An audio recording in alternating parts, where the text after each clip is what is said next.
नमस्कार, आप देख रहे हैं विस्तार न्यूज़ का खास कार्यक्रम द टॉक टाइम। और द टॉक टाइम में आज हमारे साथ जो शख्सियत हैं, एक छोटे कद के ऐसे बड़े अधिकारी जिनके कामों की चर्चा आज भी मध्य प्रदेश में होती है। कई ऐसे नवाचार उन्होंने मध्य प्रदेश में किए हैं अधिकारी रहते हुए, जो आज सरकार के लिए, आम लोगों के लिए मील का पत्थर साबित हो रहे हैं। तो मिलिए आज हमारे साथ हैं 1987 बैच के भारतीय प्रशासनिक सेवा के अधिकारी मनोज कुमार श्रीवास्तव जी। बहुत स्वागत है सर आपका विस्तार न्यूज़ में। नमस्कार। नमस्कार सर, मैं चूंकि कलेक्टर शब्द ही ऐसा होता है कि आम लोग जानना चाहते हैं कि कलेक्टरी को बड़ा लोगों ने भौकाल बना लिया है। कलेक्टर, अरे तुम तो कलेक्टर हो गए। आपने भी बहुत महत्वपूर्ण जिले हैं, मंदसौर, राजगढ़, झाबुआ और इंदौर जैसे महत्वपूर्ण जिलों में कलेक्टरी की है। क्या अनुभव है आपके कलेक्टरी को लेकर के सर? हम भारतीय प्रशासनिक सेवा के हम लोगों में कलेक्टरी को एक तरह का मानक माना जाता है, प्रतिमान माना जाता है कि आपने यदि कलेक्टरी सफल कर ली तो आप बहुत अच्छे अधिकारी हैं। हालांकि जो है वास्तविकता ये है कि कलेक्टरी के अलावा भी बहुत सारे असाइनमेंट्स हैं जो कि आप करते हैं और वो भी उतने ही महत्व के हैं, उससे कम महत्व के अधिकारी नहीं हैं। लेकिन यदि नॉस्टैल्जिया कहें ना, रिटायरमेंट के बाद अधिकतर अधिकारी लोग जो हैं जो अपनी कहानियाँ सुनाते हैं तो उसमें उनके वो कलेक्टरी का पीरियड जो है वो रहता है। और शायद इसके पीछे कारण ये है कि एक तो हमारा इतिहास इस तरह का रहा है। चंद्रगुप्त मौर्य के समय से, चाणक्य के समय से, जो है कौटिल्य के समय से हम कह सकते हैं कि वो समाहर्ता का पद हुआ करता था जी। फिर बाद में जो है वॉरेन हेस्टिंग्स के समय से तो ये कलेक्टर का पद के रूप में अधिसूचित हुआ और फिर लगातार वो चलता आया जी। तो इतने वर्षों का अनुभव है, शताब्दियों का अनुभव है जी इस संस्था के साथ। तो इसलिए लोग कलेक्टरी को और कलेक्टर को एक तरह से राज्य सरकार के जो है मैदानी चेहरे की तरह देखते हैं जी। और इसलिए वो लोगों को बहुत अच्छा लगता है जी। सर, लेकिन इससे पहले आपने भारतीय राजस्व सेवा में भी 2 साल काम किया है। हाँ। IRS सर्विसेज में भी आप रहे हैं। हाँ। तो किसको बेहतर देखते हैं? मुझे आपके बारे में जब भी मैं कहीं पढ़ता या सुनता हूँ, किसी से बात होती तो कहते हैं कि राजस्व के आप बहुत अच्छे जानकार हैं। हाँ, लेकिन उस समय जब मैं भारतीय राजस्व सेवा में आया तो वो 1984 का जो परिस्थितियाँ थी ना, उस दौरान आया था मैं। यानी उस बार 2 बार परीक्षाएं स्थगित हुई थी जी। एक बार तो श्रीमती इंदिरा गांधी जो हमारी प्रधानमंत्री थी उनकी हत्या के बाद, और दूसरा जो है भोपाल गैस ट्रेजेडी हुई थी जी। तो भोपाल गैस ट्रेजेडी की मुझे यूँ याद है, क्योंकि मैं भोपाल का ही रहने वाला था, तो मैं एग्ज़ाम देने गया था, इन्हें नेक्स्ट मॉर्निंग एग्ज़ाम होने वाला था और मैं रात को उसकी तैयारी कर रहा था जी। और अचानक मेरी आंखों से आंसू बहने लगे थे, क्योंकि हम लोग जो हैं यूनियन कार्बाइड से कोई बहुत ज़्यादा दूर नहीं थे जी। बाई एयर तो 2 किलोमीटर की दूरी ही थी जी। तो सुबह जब एग्ज़ाम देने गए तो हम लोगों को एग्ज़ाम देना ही मुश्किल था। तो गोलियां लेते लेते तो एग्ज़ाम दिया मैंने जी। लेकिन उसमें मेरा इनकम टैक्स में हो गया था जी। हो तो गया था, लेकिन मूलतः मैं हिंदी साहित्य का विद्यार्थी था जी। और उस समय मैं अपने आप को बहुत अक्षम महसूस करता था भारतीय राजस्व सेवा के लिए जी। क्योंकि वो debit, credit, share, debenture, profit loss account, वो सब चीज़ें जो हैं वो बहुत ज़्यादा स्टैटिस्टिक्स और बहुत सारे वो मुझे लगता था कि रुचि नहीं थी मेरी जो है नहीं। और हुआ ये कि डिपार्टमेंटल एग्ज़ाम में जो है मेरी बहुत ही अच्छी पोजीशन रही, तो मुझे उन्होंने देश का लार्जेस्ट रेवेन्यू अर्निंग सर्कल जो है वो पहली पोस्टिंग में ही दे दिया, बॉम्बे में कंपनी सर्कल 3 में जी। तो जिन लोगों की किताबें पढ़कर हम लोग जो हैं अपने डिपार्टमेंटल एग्ज़ाम पास किए थे, वो लोग हमारे जो हैं एसएससी के हमारे क्लाइंट के जो हैं वकीलों के हमारे सामने रहते थे जी। तो मुझे कोई बहुत ज़्यादा आत्मविश्वास नहीं था, और इसलिए जब मेरा IAS में हुआ जी। तो मुझे इस बात की खुशी कम थी कि मेरा IAS में हो गया, इसकी खुशी ज़्यादा थी कि मैं इससे भारतीय राजस्व सेवा से निकला। Not to demean the service, but जिस तरह का मेरा मेकअप था, मेंटल मेकअप, उसके हिसाब से। लेकिन आपकी रुचि तो हमेशा रही है संस्कृति में, कल्चर, धर्म और संस्कृति में आप हमेशा रुचि रही, जब आप IAS नहीं हुए थे उससे पहले भी। थोड़ा सा पारिवारिक पृष्ठभूमि के बारे में कुछ बताइए ना। हालांकि आपकी बहुत लंबी यात्रा है, बहुत सारे ऐसे पहलू हम जरूर टटोलने की कोशिश करेंगे जो काफ़ी अनुभव देने वाले भी हैं, आने वाले अधिकारियों को भी और आम लोगों को भी। लेकिन थोड़ा सा पारिवारिक पृष्ठभूमि के बारे में। मैं भोपाल का ही रहने वाला हूँ। भोपाल मेरा होम टाउन है और यहीं पर मेरी स्कूलिंग भी हुई, मेरी कॉलेजिंग भी हुई यहीं।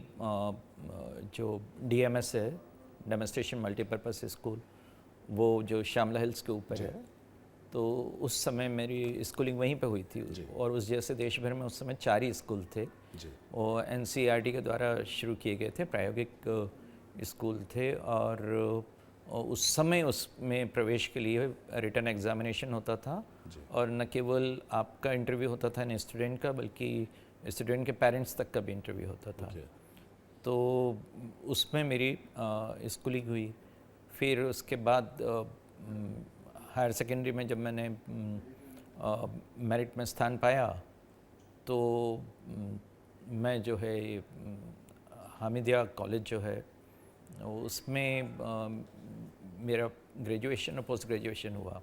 और ये था कि उस ज़माने में लोग ये समझते थे कि इंजीनियरिंग करो या आप मेडिकल की पढ़ाई करो, दो।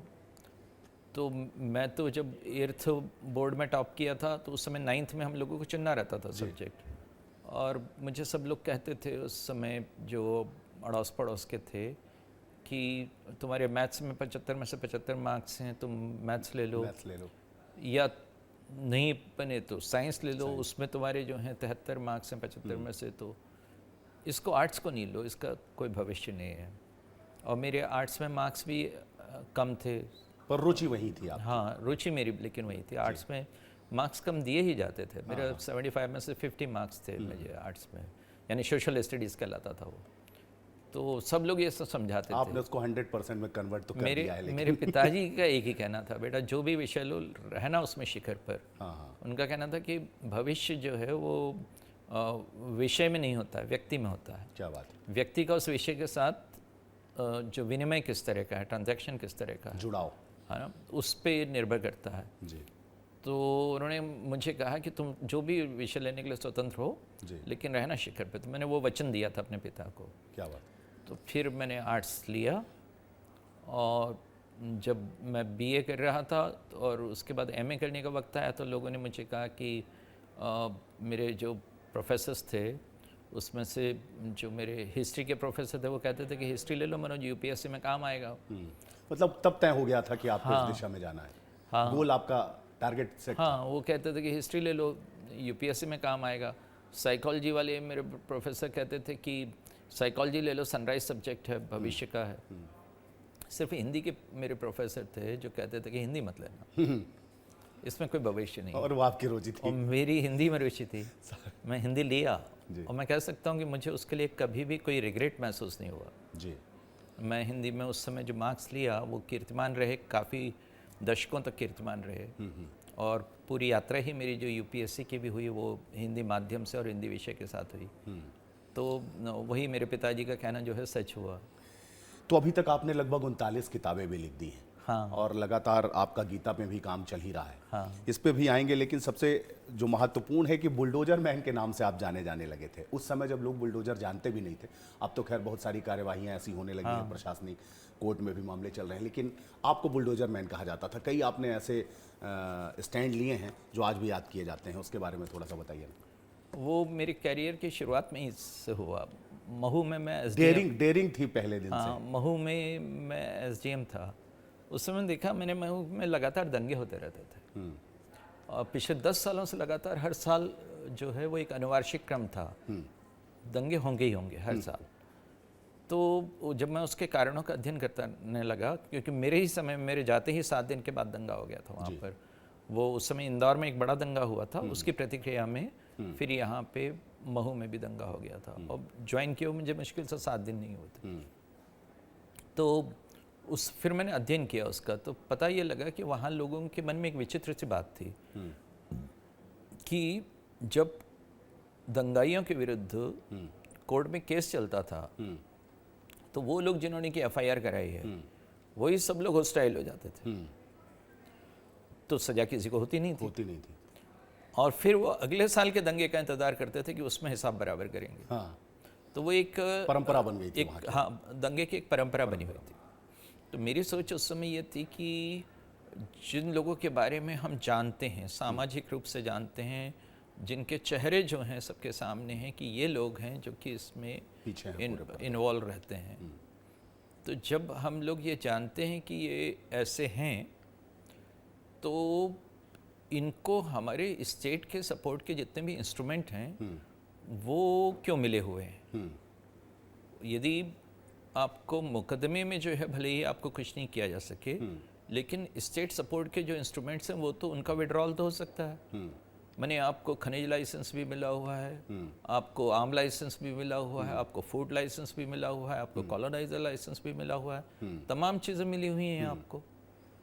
ऐसे ही मैंने मंदसौर कलेक्टर के रूप में उस समय भी देखा था जब मैं इन लोगों के विरुद्ध कार्यवाही कर रहा था ड्रग माफिया के अगेंस्ट में, तब भी यही स्थिति थी। जिनको मालूम है कि ये लोग जो हैं वो इन धंधों में इन्वॉल्व हैं, पूरा समाज जानता है, लेकिन कानूनी बारीकियों का लाभ उठाकर गवाहों पर जो है तमाम किस्म के दबाव डलवा कर किसी भी तरह से बच निकलना, तो कम से कम स्टेट जो है should be in a position कि जहाँ पर वो ये इम्प्रेशन दे कि हमारा कोई समर्थन नहीं है। तो मैंने उन सब चीज़ों को बारीकी से अध्ययन करना शुरू किया। तो मैंने जो है इनको नपवाना भी शुरू किया महू में कि भाई ये जिस ज़मीन पे काबिज हैं वो ज़मीन क्या इनकी है। यानी मध्य प्रदेश भू राजस्व संहिता तो अस्तित्व में है ना। जी जी बिल्कुल। तो फिर जिस उसमें आपने आपकी अपनी खुद की भी भूमि हो तो भी क्या उसके लिए आपने विधिवत जो है नगरीय निकाय से जो है अनुमति ली है कि नहीं ली है, निर्माण अनुमति। और यदि निर्माण अनुमति ली है तो उसमें से कितने हिस्से के लिए और कितना जो है क्या वायलेशन है। तो उन सब बारीकियों में जाना शुरू किया। तो फिर जो ये हुआ कि जब मैंने छोड़ा उसके बाद से फिर महू में दंगे होने ख़त्म हो गए। बहुत बड़ा स्टैंड था ये, लेकिन और अब तो देखिए अब तो सरकारें कर भी रही हैं। फिर तोड़ने का वो क्रम शुरू हुआ तो वो सागर में भी जारी रहा। खुरई, मैं महू से खुरई गया, खुरई से सागर गया, जहाँ जहाँ भी गया फिर वहाँ पे अतिक्रमण हटाना जो है एक वाक्य है, कांग्रेस की सरकार भी थी और तब भी आपने कांग्रेस की बिल्डिंग इंदौर में। हाँ, इंदौर में तो बहुत सारी जो है बिल्डिंगें इस तरह से गिराई गई, क्योंकि मेरा सोचना ये था कि अतिक्रमण से हम घृणा क्यों करते हैं, उसके कारणों से नहीं करते, उसके परिणामों से करते हैं। यदि किसी ने जो है नाले पर अतिक्रमण किया हुआ है तो उसका परिणाम जो है वहाँ लोगों के अस्वास्थ्य में ही होगा। उससे नाले में जो जल का सहज प्रवाह होना चाहिए उसको अवरुद्ध किया हुआ किसी ने, तो उसका परिणाम जो है वहाँ के निवासियों को उठाना पड़ेगा। जी। तो कई लोग मुझे उस समय कहते थे कि साहब ये गरीब का है, ये अमीर का है, ये पावरफुल का है। हाँ, और ये ग्रेड का अतिक्रमण है, ये नीट का अतिक्रमण है। बट अल्टीमेटली जो है जो आप जो फाइनल एनालिसिस करते हैं तो आप परिणाम देखते हैं कि क्या हो रहा है, तो उसमें आपको हटाना ही है। और खासकर शक्तिशालियों का अतिक्रमण हटाना और जरूरी है, क्योंकि पूरा समाज देखता है कि यार कल तक तो ये व्यक्ति जो है ऐसा था और आज अचानक जो है इतना बड़ा हो गया और हम जो हैं अभी भी वैसे ही हैं। हमें अपने लड़की की शादी की चिंता है, हमें जो है अपने लड़के की नौकरी की चिंता है, और उसी चिंता में वो लोग दुबले हुए जा रहे हैं। और इधर ये जो हैं शक्तिशाली लोग वो अपने भविष्य को अपने कोट की फूली हुई जेब में सुरक्षित मान रहे हैं। तो सिस्टम के प्रति विश्वास भी जाता है। ऐसे लोगों का अहम का दर्प का जो स्फीत किस्म का गुब्बारा है उसमें थोड़ी सी पिन चुभाना जो है वो प्रशासन के लिए जरूरी होता है। तो वो हुआ तो उसमें ऐसी बिल्डिंगें गिर गई। बहुत बड़ी कार्यवाही थी सर। लेकिन सर लेकिन एक चीज़ है कि जब शिवराज सिंह सरकार जी मुख्यमंत्री हुए और आप सरकार में बहुत मजबूत और काबिल अधिकारी थे ही, मध्य प्रदेश में 22 वर्ष हो गए लगभग, अभी GIS भी किया, भोपाल में इतना बड़ा आयोजन हुआ। आपको लगता है कि कहीं जो टूरिज्म उद्योग है, पर्यटन उद्योग है, उसको बढ़ाने के लिए मध्य प्रदेश में अपार संभावनाएं हैं? क्योंकि आपने जो किताबें भी लिखी, आपका जो अध्ययन है मध्य प्रदेश को लेकर के, और आप तो संस्कृति विभाग के प्रमुख भी रहे हैं, तो आपको लगता है संभावनाएं हैं? बहुत संभावनाएं हैं। दरअसल वो सिर्फ मध्य प्रदेश की नहीं, पूरे भारत की भी संभावना है जी। इतनी पुरानी संस्कृति है, इतना पुराना समाज है, जिस तरह के स्ट्रक्चर हमारे यहाँ है, वो अपने आप में शिल्प कला का, स्थापत्य कला का अपने आप में एक चमत्कार है। मध्य प्रदेश में भी ऐसे बहुत से स्ट्रक्चर्स हैं, लेकिन जो है समहाउ दे आर अंडरसोल्ड, क्योंकि वो जो सांस्कृतिक आत्मविश्वास जो चाहिए ना, वो हमारे पास कम है। और कई लोग जो हैं उसको यूं भी ले लेते हैं फिर ये कि साहब ये संस्कृति का टूरिस्टिफिकेशन हो रहा है। लेकिन टूरिस्टिफिकेशन ना हो, वो एक विकल्प है क्या, लेकिन उस विकल्प का अर्थ ये है कि ये हमारी पहचान के चिन्ह जो हैं वो सब के सब छुपे रह जाएं। आज मध्य प्रदेश में ही आप देख लें तो उधर मंदसौर में हिंगलाजगढ़ से लेकर और एक पूरी रेखा खींचिए 34 जिलों से होती हुई जाती है वो उधर रीवा में सलाया तक जी। वहाँ पे प्री हिस्टोरिक केव्स की इस पूरी श्रृंखला में बहुत सारी प्री हिस्टोरिक केव्स हैं। एंडीज़ के बाद जो है ये विश्व की दूसरी सबसे बड़ी श्रृंखला है जी। और मैंने तो सिर्फ मध्य प्रदेश का नाम लिया, यदि आप भारत के हिसाब से देख लो तो उधर राजस्थान तरफ बढ़ जाओ, इधर और बढ़ जाओ तो ये श्रृंखला शायद एंडीज़ को भी बांध दे देगी। जी। इतनी बड़ी प्री हिस्टोरिक रॉक राइटिंग्स की आपके पास केव्स हैं। इनको लेकर जो है कितना बड़ा जो है टूरिज्म का पोटेंशियल जो है डेवलप हो सकता है। तो ये तो मैं कहता हूँ कि भोपाल जो है दुनिया की प्राचीनतम कला राजधानी है, क्योंकि यहाँ आप देखेंगे, हम लोग ये डीएमएस में पढ़ते थे, मैंने बताया, उसके नीचे ही 4 गुफाएं थी, उनमें आजकल वो मानव संग्रहालय का हिस्सा है। वहाँ पर जो है रॉक राइटिंग्स हैं। भीमबेटका भोपाल में के ही पास है जी। तो इन एंड अराउंड भोपाल ही आपको 200 रॉक राइटिंग्स की केव्स मिलेंगी।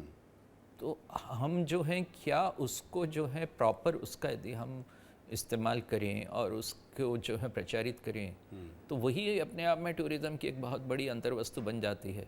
लेकिन उसको जो है ऐसे प्रयत्नों को ये कहकर निंदित करना कि नहीं साहब ये टूरिस्टिफिकेशन है और जो है इसको हमें जो है वो नहीं करना चाहिए, तो दूसरा विकल्प तो और ख़राब है जिसमें आपने पूरा उपेक्षित ही छोड़ा हुआ उसको।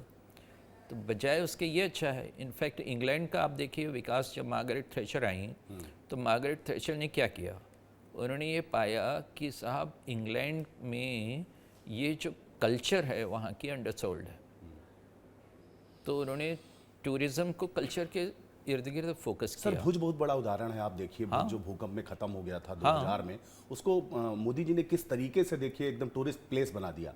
आज वहां जाने के लिए लोग, और आप उज्जैन का ही महालोक देख लीजिए, महालोक देख लीजिए। लेकिन आप उज्जैन में महालोक बनने के बाद वहां पर पर मंथ आने वाली जीएसटी में कितनी वृद्धि हुई, कभी आप इसी का अध्ययन कर लीजिए। हाँ। तो बहुत सारी इकोनॉमिक अपॉर्चुनिटीज पैदा होती हैं।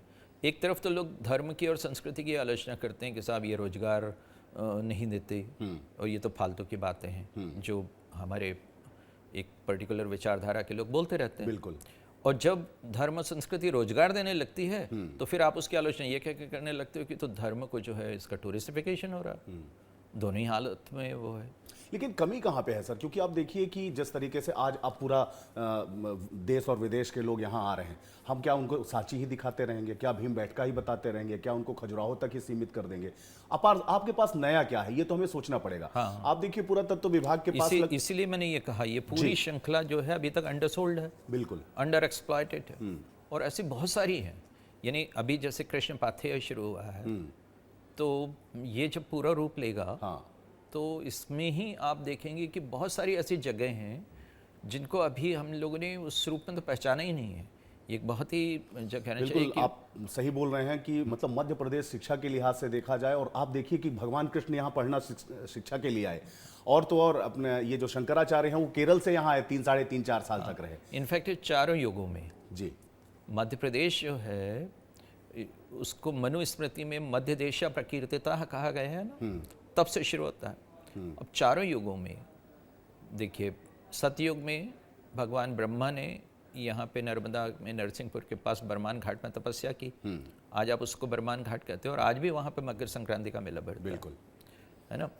फिर आपके देखो तो द्वापर त्रेता युग में जो है राम आए चित्रकूट में, क्या बात है ना। फिर जो है द्वापर में कृष्ण आए, और कलयुग में जो है शंकराचार्य आए।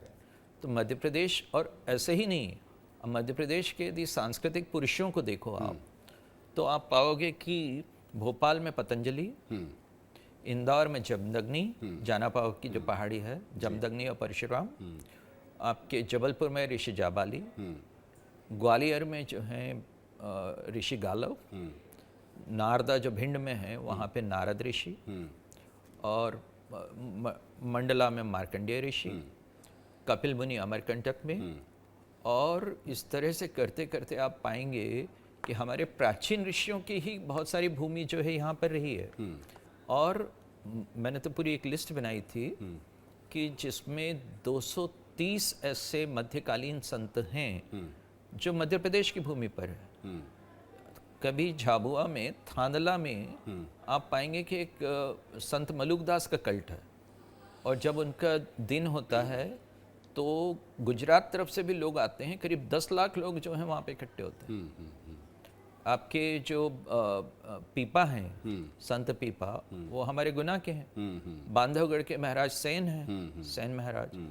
ऐसे ही जो है पन्ना में देख लेंगे तो प्रणामी जो है प्राणनाथ जी का मंदिर, 230 हैं। आपके जो संत सिंगा जी का तो अपन लेकिन खंडवा में जानते क्या, हैं। क्या क्या क्या कमी रह गई? सरकार ने उस हिसाब से इनिशिएटिव नहीं लिया, या जो ये तंत्र बनाने वाले लोग हैं? क्योंकि देखिए आप देखिए कि जो पुरातत्व विभाग है उसमें मात्र 80 लोग ही काम कर रहे हैं, उसमें भी 22 लोग कुल हैं जो अभी काम कर रहे हैं, जो आंकड़े अभी बताते हैं। मतलब कहीं ना कहीं सरकार बात तो करती है, धर्म और संस्कृति की जब बात करती है तो वॉल्यूम तेज करके करती है, लेकिन उस जमीन पे उस तरीके से, जिस तरीके से दिखना चाहिए, आपको लगता है बहुत ज़रूरत है अभी काम करने की? हमेशा हमारे पास बेहतर होने की गुंजाइश है, तो उस दिशा में जो है काम लगातार चल भी रहा है। अब आप देखेंगे कि एक तरह की सांस्कृतिक चेतना का जो है नवजागरण हो रहा है जी। ये मध्य प्रदेश के लिए, देश के लिए जो है एक वैसा ही रेनेसां का पीरियड है जी। जो देश के लिए भी मैं कहता हूँ जैसे पहले कभी आया था। कहते हैं कि एक रेनेसां तब हुआ था जब ये आजीविक और बौद्ध और जो कहना चाहिए जैन और बहुत सारे महावीर स्वामी और बहुत सारे ऐसे लोग हुए थे, केश कम्बली, अजित केश कम्बली वगैरह बहुत सारे लोग हुए थे। एक वो आया था। दूसरा मध्यकाल में आया था जब बहुत सारे दास कवि हुए, तुलसीदास, सूरदास, रैदास, कबीरदास, दास कवि बहुत सारे हुए। फिर जो है आपका आधुनिक युग में आया जब रामकृष्ण परमहंस हुए, विवेकानंद हुए, स्वामी दयानंद हुए। बट एक सांस्कृतिक पुनर्जागरण अभी चल रहा है। ये कुंभ जो है जिसकी आप बात कर रहे थे, तो ये कुंभ भी जो है उसी सांस्कृतिक पुनर्जागरण का ही उदाहरण है। इतनी ज़्यादा संख्या में कुंभ में उपस्थिति जो है वो उसी का ही है कि लोगों की सोच अब बदल रही है। और कोई भी शासन जो है वो समाज का ही रिफ्लेक्शन है। यदि समाज में अपने धर्म, अपनी संस्कृति के प्रति उदासीनता रहेगी तो वो जो है रिफ्लेक्ट होगी आपके उसमें। तो अब चूंकि मैं देख रहा हूँ कि सामाजिक स्तर पे भी उस तरह की चेतना का अभ्युदय हुआ है, तो वो धीरे धीरे जो है प्रशासन में भी और शासन में भी जो है प्राथमिकता के रूप में सीप इन कर रही है। समय की कमी है, लेकिन आपसे बात बंद करने का मन नहीं हो रहा है। ऐसा लग रहा है अभी बात चलती रहे, लेकिन मुझे पीछे से आवाज़ आ रही है कि समय हो चुका है। लेकिन फिर भी आखिरी सवाल लूँगा मैं। अब जिस भूमिका में हैं आप, राज्य निर्वाचन आयुक्त की भूमिका में हैं, तो मध्य प्रदेश के लोग कैसे देखें जब आगे नगरीय निकाय और ग्रामीण निकाय के चुनाव होंगे या कोई भी चुनाव होंगे, इसमें क्या नवाचार देखने को मिलेगा और वोटिंग प्रतिशत बढ़ाने को लेकर के संक्षिप्त में आपकी टिप्पणी चाहूँगा। मैं ये कहूँ कि जो स्थानीय निकाय हैं, चाहे पंचायत हों और चाहे नगरीय निकाय हों, वो हमेशा से लोकतंत्र की प्रयोग स्थली रहे हैं, परीक्षण स्थली रहे हैं। आप उसे लोकतंत्र का जो है भूमिगत परीक्षण का क्षेत्र कह सकते हो। आप देखो कि जिन चीज़ों को आज तक भी करना बहुत कठिन पड़ रहा है, उन चीज़ों को सबसे पहले पंचायतों में किया गया। लोग पंचायतों को की दुनिया को जो है प्रतिगामी दुनिया कहते हैं, अंधविश्वास की दुनिया कहते हैं, गांव के लोगों को जो है पिछड़ा हुआ बताते हैं। लेकिन आप देखिए कि इतनी बड़ी बड़ी जो हैं जो कहना चाहिए कि सामाजिक और प्रशासनिक परिवर्तन की चीज़ें थीं, उसको बहुत सहजता से जो है हमारे ग्रामीण समाज ने जज्ब किया। जैसे पंचायतों में जब 33% महिलाओं का आरक्षण हुआ, बाद में 50% हो गया। कहीं कोई प्रतिरोध की आवाज़ आई नहीं, इतनी सहजता से सब लोगों ने ग्रहण कर लिया। लेकिन जो है वो काम आज भी जो विधानसभा और लोकसभा के स्तर पे करने पे हम गवाह हैं कि कितने दशकों तक जो है प्रतिरोध होता रहा उसका। यदि हाल का जो है इनिशिएटिव नहीं लिया होता तो वो प्रतिरोध चलता ही रहता। जी तो जो दुनिया भर में ये देखा गया है कि लोकतंत्र का जो एक्सपेरिमेंट होता है पहले पहले नवाचारों का एक्सपेरिमेंट, जी वो इसी से ही होता है, आपके जो लोकल इलेक्शन से। जैसे आप देखेंगे इस्टोनिया में सबसे पहले उन्होंने जो ऑनलाइन वोटिंग की शुरुआत की और वो लोकल इलेक्शंस में की। जी जी आज वो नेशनली करते हैं, जी जी वहाँ पर ऑनलाइन वोटिंग होती है। तो लेकिन पहले जो है धरती परखी जाती है यहाँ। ऐसे ही जो है कई दुनिया के कई देशों में जब ईवीएम आया था तो पहले लोकल इलेक्शंस में आया था, फिर बाद में ये हुआ उस तरह से। तो हम जो हैं स्थानीय निकायों के जो निर्वाचन यहाँ पे करवाते उसमें रहते हैं, नवाचार जरूर उसमें देखने को नवाचार जो है कि हमेशा संभावना रहती है, और अब आप देखेंगे कि इसमें भी बहुत सारे होंगे। अब बहुत बहुत धन्यवाद सर विस्तार न्यूज़ से बात करने के लिए। आपसे बात करके बहुत सारी चीज़ें सीखने को मिली और बहुत सारी चीज़ें समझने को मिली कि कैसे स्टैंड लिए जाते हैं और कैसे जब आदमी चाह लेता है। एक बड़ी अच्छी सी बात है, मैं हमेशा कोट करता हूं कि सपने उन्हीं के सच होते हैं जिनके सपनों में जान होती है। पंखों से कुछ नहीं होता, इरादों से उड़ान होती है। और आपसे पूरी इस बातचीत के दौरान तो ये पता चला कि आपके इरादे तय थे और नेक थे, इसलिए आज भी आप एक भली जिम्मेदारी संभाल रहे हैं। और बहुत धन्यवाद विस्तार न्यूज़ से बात करने के लिए सर और यहाँ पर आने के लिए। तो ये थे हमारे साथ 1987 बैच के आईएएस जो कि अब वर्तमान में रिटायर होने के बाद निर्वाचन आयुक्त की भूमिका में हैं। और बहुत सारे मध्य प्रदेश में ऐसे काम, चाहे वो बायोमेट्रिक मशीन लगाने का काम रहा हो, चाहे वो वीडियो कॉन्फ्रेंसिंग के माध्यम से मीटिंग करने या सभाएं करने का काम रहा हो, और या चाहे सीसीटीवी कैमरे लगाने का काम रहा हो, ये जो सारे बड़े काम आप देख रहे हैं मध्य प्रदेश में, इसमें कहीं ना कहीं इनकी महती भूमिका रही है, या इनको जनक भी कहा जाए तो यह अतिशयोक्ति नहीं होगी। अगली बार किसी और शख्सियत के साथ आपको कराएंगे रूबरू। तब तक मुझे यानी अंचल शुक्ला को दीजिए इजाजत। नमस्कार।